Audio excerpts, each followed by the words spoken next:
नमस्कार मंडळी, तुमचं स्वागत आहे म्हणजे यूट्यूब चॅनलमध्ये स्वादाची रसोई. आज आपण बेसनच्या वड्यांची भाजी बनवणार आहोत.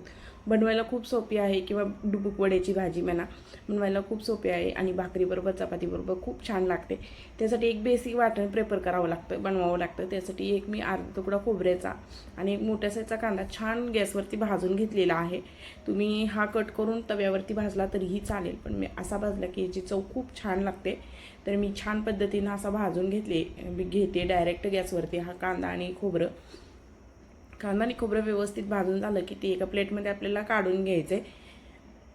प्लेटमध्ये काढून घेतलं की त्याचं कट करायचं आणि ते मिक्सरच्या भांड्यातून छान त्याचं वाटण बनवून घ्यायचं. मी खोबरं घेतलेलं आहे आणि नंतर कांदा घेतलेला आहे, भरपूर अशी कोथिंबीर घेतली आहे आणि त्याचं वाटण हे मी आता बनवून घेणार आहे. आणि एकदम बारीक पेस्ट बनवून घ्यायचे, जेणेकरून मसाला पटकन भाजला जातो आणि चवीलाही एकदम छान लागतो. तर अशा पद्धतीचे आपल्याला त्याचं वाटण बनवून घ्यायचं आहे. वाटण आता आपलं तयार झालेलं आहे, पाहू शकता. आता आपण फोडणीची तयारी करूया.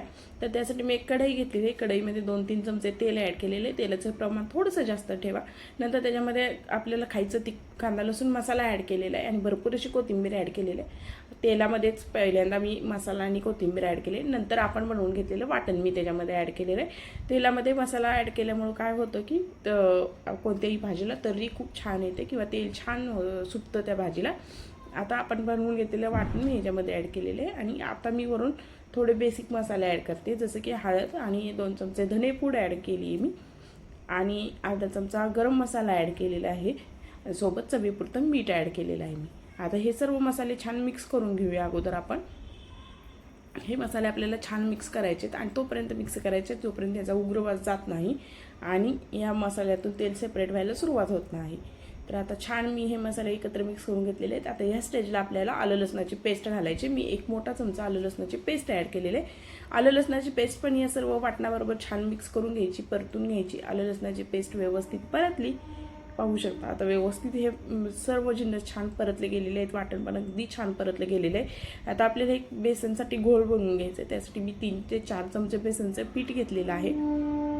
आता ह्याच्यामध्ये चवीपुरतं मीठ घालायचं आहे आपल्याला आणि 1 चमचाभर लाल तिखट घालायचं आहे आपल्याला चवीसाठी. आता ह्याच्यामध्ये गरजेनुसार पाणी घालून ह्याचं छान आपल्याला घोळ बनवून घ्यायचं आहे. पाहू शकता. थोडं थोडं करूनच पाणी घालायचं आहे आपल्याला आणि ह्याच्या गाठी होऊ द्यायच्या नाही आहेत. आपल्याला एक छान स्लरी बनवून घ्यायची आहे याची. अशा पद्धतीने पाहू शकता. थोड्या गाठी राहिल्या होत्या त्यामुळे मी त्या हाताने फोडलेल्या आहेत. तर छान आता हे पीठ आपल्याला बेसनचं पीठ तयार झालेलं आहे आपलं. आता आपला मसाला पण छान शिजलेला आहे. आता ह्याच्यामध्ये आपल्याला गरम पाणी ॲड करायचं आहे आणि उकळलेलं पाणी तुम्ही ॲड करा, जेणेकरून काय होतं की उकळले पाण्यामुळं भाजीला तरी खूप छान येते, तेल छान सेपरेट होतं आणि भाजी चवीलाही तेवढीच छान लागते. तर तुम्ही गरम पाणीच त्याच्यामध्ये ॲड करा आणि मी गरम पाणी 1 ग्लास ॲड केलेलं आहे. आधी गाठी सगळ्या फोडून घेतल्या आणि नंतर तुम्हाला जेवढं गरम पाणी हवं आहे किंवा जेवढं तुम्हाला भाजी पातळ दाटसर हवी त्या पद्धतीने तुम्ही त्याच्यामध्ये पाणी ॲड करा.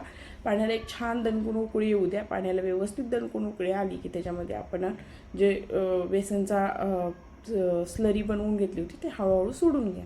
अशा वड्यांच्या टाईपमध्ये आपल्याला सोडायचे. अशी एकदम जसं आपण पिठलं वगैरे करतो त्या पद्धतीनं सोडायची नाही. असे थोडं वड्या टाईपमध्ये सोडायचे, जसं आपण भजी सोडतो त्या पद्धतीने आपल्याला हे बेसन पीठ त्याच्यामध्ये सोडून घ्यायचं आहे.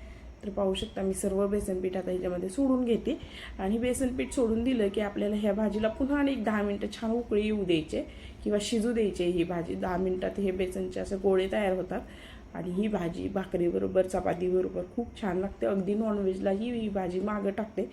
आता ह्याच्यामध्ये मी भरपूर अशी कोथिंबीर पण ॲड करते सोबतच, कारण भाजी छान उकळलेली आहे आणि ऑलमोस्ट ही भाजी रेडी झालेली आहे. आता ह्याच्यामध्ये भरपूर अशी आपण कोथिंबीर ॲड करूया. पाहू शकता भाजी किती सुंदर दिसत आहे आणि भाजी छान शिजलेली पण आहे. ह्याच्यामध्ये आता थोडीशी कोथिंबीर मी ॲड करते आणि ही भाजी आपली खाण्यासाठी तयार आहे. तुम्ही एकदा नक्की करा आणि मला कमेंट करून नक्की सांगा.